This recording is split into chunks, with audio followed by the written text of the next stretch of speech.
What's up guys, Ian here, back with another video. Thank you so much for clicking on this video. I gotta show you.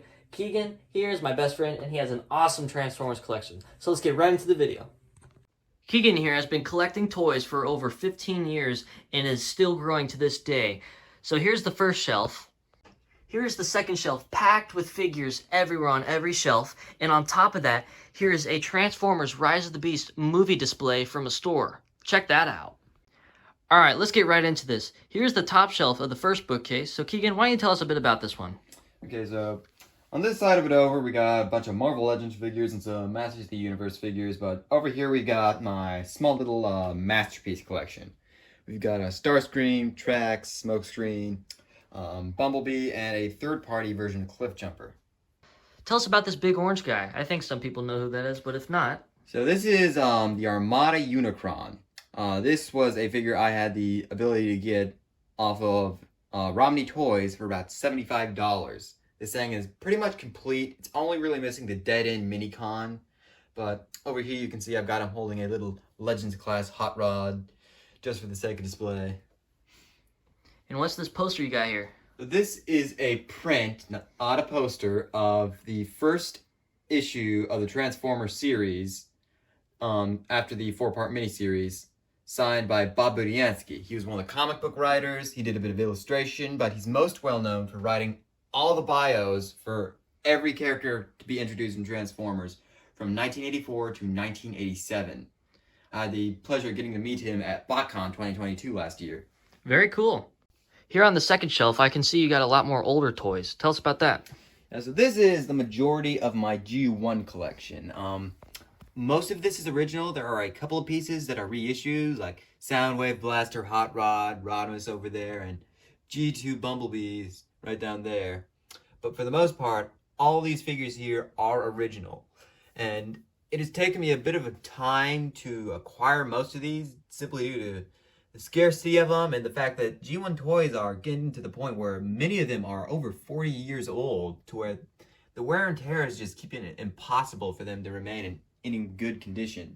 What about this 86 movie cast you got here? Yeah, so this is the main cast of characters from the 1986 Transformers animated movie. Now, it's probably my favorite film of all time. It's had just a massive impact on me overall. So I love displaying this main cast here on the main shelf. And I'm always working on improving it, going after better versions of the toys. So it's just one of my favorite collections I've got. So here's the third shelf. I noticed there's nothing but Autobots in this one. Tell us about this one, Keegan. So this shelf is the 1984 and 1985 Autobots, with the exception of Gigawatt over here and Bulkhead over there. Both of those are characters who were introduced later on in the 2000s, but this is one of my biggest, most expensive sets I've worked on. It's taken me about 3 years to acquire a lot of this stuff, and it's been pretty hard hunting down a lot of it, like Cosmos here, for example. I know this has been a very hard figure to get, due to the scarcity of it from the Velocitron line. Another one has been getting Grimlock back there, because after his initial release, he's been quite hard to get. But for the most part, this is probably overall my favorite shelf I've got display-wise, because it looks really nice the way you can have all the Autobots grouped together. But there is one Decepticon on this shelf, if you can spot it out. Hold on, let me think here. There's Soundwave there. Yeah, Core Class Soundwave is spying, bit of espionage. So in case you were wondering where the Decepticons were all at, I display them over here on the secondary shelf. That way I can have a bit more space to kind of spread them out a bit. I'm not sure if you can see, but right back there we got Thundercracker, and over there we've got Siege Skywarp. Those two were not really the hardest to get, because I managed to get both of them in a deal for $30. Very Over cool. here, we got the cel-shaded Megatron and Netflix Soundwave. Very cool. What are these figures over here? These don't look like Decepticons. Yeah, so this is the Season 1 cast of the Beast Wars Maximals. These are all Kingdom toys, and this was a set I knocked out over the course of a year. It's definitely, I think, one of the nicer looking sets, because it has a lot of overall synergy, not just because they all came out the same year, but because they're all from the same series. And it's overall just one of the nicer looking groupings. Even though not every one of these toys is on the same level of quality as the others, when you have them all together, you just get a really nice picture overall. So why do you have more Beast Wars characters here on this shelf instead of the other one?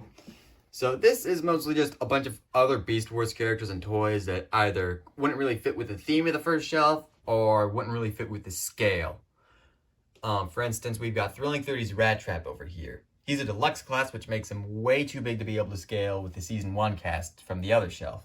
And we've got the original Beast Wars Optimus Prime and Megatron reissues back there, which is too old to have the same kind of synergy.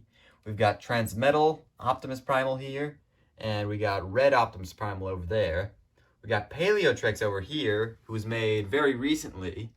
And we've got Lio Convoy over there, who I just got the other day, who was from Beast Wars 2nd, so he isn't even from the same series. Very cool. All right, let's move on to the secondary G1. Yeah, so the secondary G1, like you said, is basically just all the G1 toys I could not fit on the first shelf, or just doubles of G1 toys. For instance, G1 Prime back there and G1 Soundwave. I already have 2 on that other shelf, whereas the Soundwave on the first shelf is a reissue. That one is an original. Very cool. And over here, if you look at Skylinks, he's just too big. It's barely fitting on the shelf. The foot's hanging off the edge right here, so I really get worried about him falling off sometimes. Fair enough. What's this Pretender you got here? Yeah, so this is a Pretender. This was made back in 1989. This is the classic Pretender of Jazz. So a neat thing about this is that this was the first ever new toy that was ever produced of Jazz from Transformers. They also did Grimlock, Bumblebee, and Starscream. But it's definitely a neat little piece of history because you didn't really see toys of those older characters in the later years of G1, so getting to have them come back like that in any shape or form was definitely a treat back in the day. Very cool. Let's move on. I noticed this next shelf is very jam-packed. We don't have enough time to go over all the figures, but are there any highlights in here? Yeah, I'll show you some of the highlights, at least in my opinion. So, starting over here, we have the Power of the Primes, Rodimus Prime. That was probably one of the first really big figures I got. It was the first leader class I ever purchased, and it's probably got some of the most sentimental value out of all of this. Over here, we've got Siege Optimus Prime. This one I think is special, not so much to me, but overall to Transformers as a whole, mainly due to this was the figure that kind of turned Transformers into an action figure line, because it really modified the way people perceived the brand. Over here, we've got a very interesting little figure. This is a third-party version of a character called Bumper. Now, Bumper has only ever had 2 toys ever produced, and the first one was G1. The second one is this. So this is probably the rarest character in my whole collection. Over here, we've got a Punch and Counterpunch. We got the Earthrise Quintesson, which I know that was a very hard figure to acquire. It definitely took me a while to get. And we've got Siege Soundwave over there. I believe that was one of the figures that got you really big into Transformers, was the Siege Soundwave mold. Yeah, my grandparents got that for Christmas for me, and it totally started my collection, and it changed my life. It was awesome. All right, let's move on to the next shelf. So this is my live-action collection. Pretty much any character to get a live-action design that I've bought from the 2007 film to Rise of the Beast is going to end up on this shelf. Some of the notable toys on this one, I think, are the original SS Ironhide and Jazz. Interesting story about these two is I actually bought them off a guy who was going to take them into a toy store, and I managed to haggle them down to $25 for the 2 of them. To where if Jazz MSRP'd for $20 at the time, I got Ironhide for $5, probably making it the cheapest Ironhide in history. But now he's like $150, right? Yeah, he goes for around $150 on eBay these days. I noticed this shelf has a wide variety of figures and designs, so tell us about this one, Keegan. So this is basically the cartoon and video game shelf. This is where I put characters from toy lines that were tied into TV shows or video games that aren't really part of a Generations design.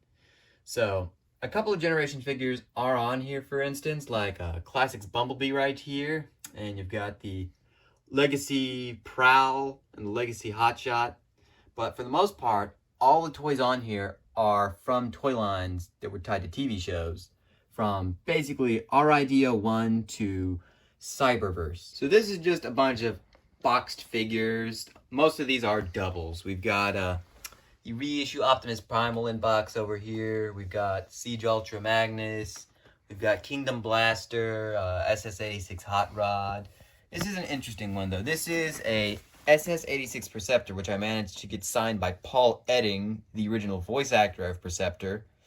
And it's probably one of the more valuable pieces in my collection. How on earth did you get one of these store displays, Keegan? So I found out that Walmart was pretty much just throwing these out off the internet, and I managed to go to the store nearest to me and just ask the guy who manages the toy aisle if I could just have it, and they pretty much said all I had to do was haul it away and I could keep it. I managed to get this major centerpiece and most of the other stuff, but another guy beat me to one of the other shelves. But thankfully I managed to get this main piece, which is basically the nicest looking part of the whole thing. I really like the layered effect you got going on with Air Razor there on the backboard, and even though Primal here is back behind pretty much Rhinox and Cheetor, the size of him and overall just the pose makes it really pop a lot. Then you got Rhinox down here and Cheetor over here. It's a really great piece. It looks real nice. The biggest problem I have with this is the size just makes it so hard to display. They totally should have had Dinobot and Rat Trap in this movie, honestly. So to finish up, we're going to look at some of your most honorable mentions and some of your most favorite figures. So let's start off here with Trypticon. Yeah, so Trypticon here, pretty interesting story about him. I actually got this at a Burlington Coat Factory for $60 back in, I believe it was 2016, 2017. And it's a really nice figure. A lot of people say this is one of the better Titans. I think it's pretty good, but overall, the Dino mode makes it kind of hard to pose and really articulate well, so... Yeah, alright, let's move on. Here we got the first Masterpiece figure, Optimus Prime. Tell us about this. Yeah, so I managed to get this at a toy store in Brownsburg, Indiana for about, I think it was $30, which would seem like a good price until you realize he's missing a foot. Man. It's a pretty neat figure. It's definitely interesting to have something from this specific era because Masterpiece really hadn't become the major serialized high-quality toy line a lot of people know it as today. So it definitely has a very interesting design, overall feel. And most of this is die-cast, which makes him quite heavy to hold at times. What play features does he have? Some of the interesting features he has is he was one of the first major Prime figures to have individually articulated fingers.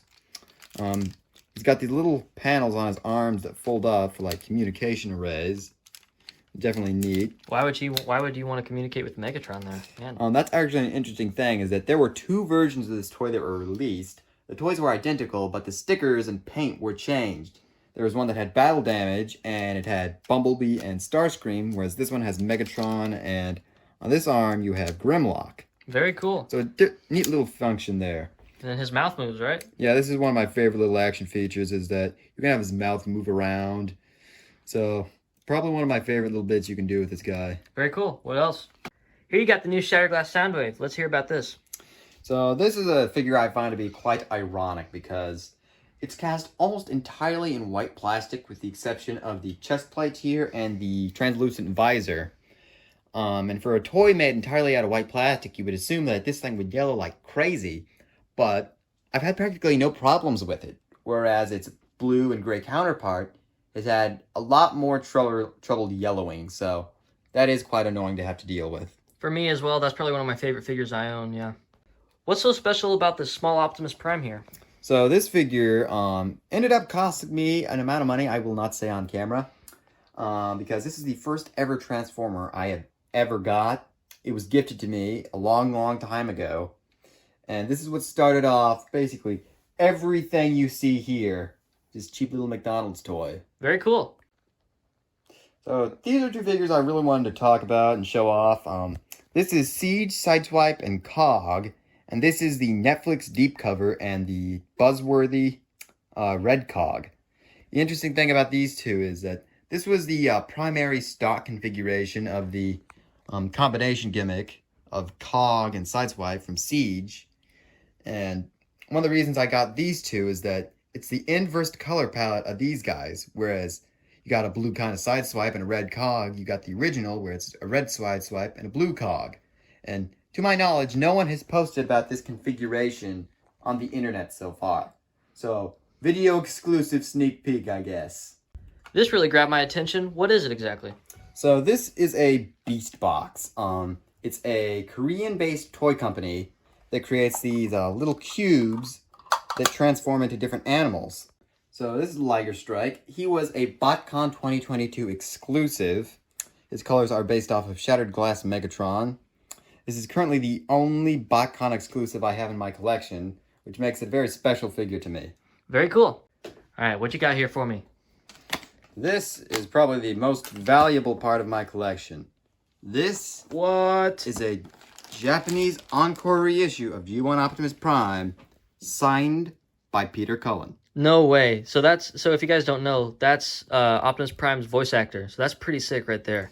Yes, this is probably the single most valuable item that I own. Very cool. Thank you guys so much for watching this video. I had a great time looking through all these awesome figures. And thank you, Keegan, so much for letting us look at your collection. Make sure you shop Romney Toys if you guys haven't already. One of the best toy stores you could visit. It's got great stuff, great selection, and it's got great prices as well. So thank you guys so much again. I absolutely will be back for another video sometime in the future.